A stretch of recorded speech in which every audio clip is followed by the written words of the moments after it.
חברים יקרים, אני היום כולנו ביום של תזמון מאוד מיוחד, 11/11. ובשמי ובשם העץ, האגוז היקר, אני רוצה להודות לכם. אני רוצה להודות לכם שליוויתם אותי במסע הזה, שהיה לי די קשה, אבל הליווי שלכם, התמיכה שלכם, הפרגון שלכם, חימם לי את הלב.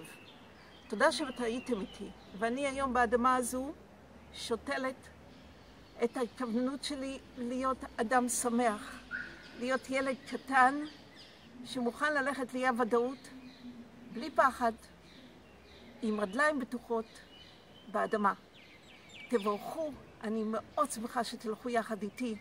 תודה רבה בשמי ובשם עץ האגוז. תודה רבה.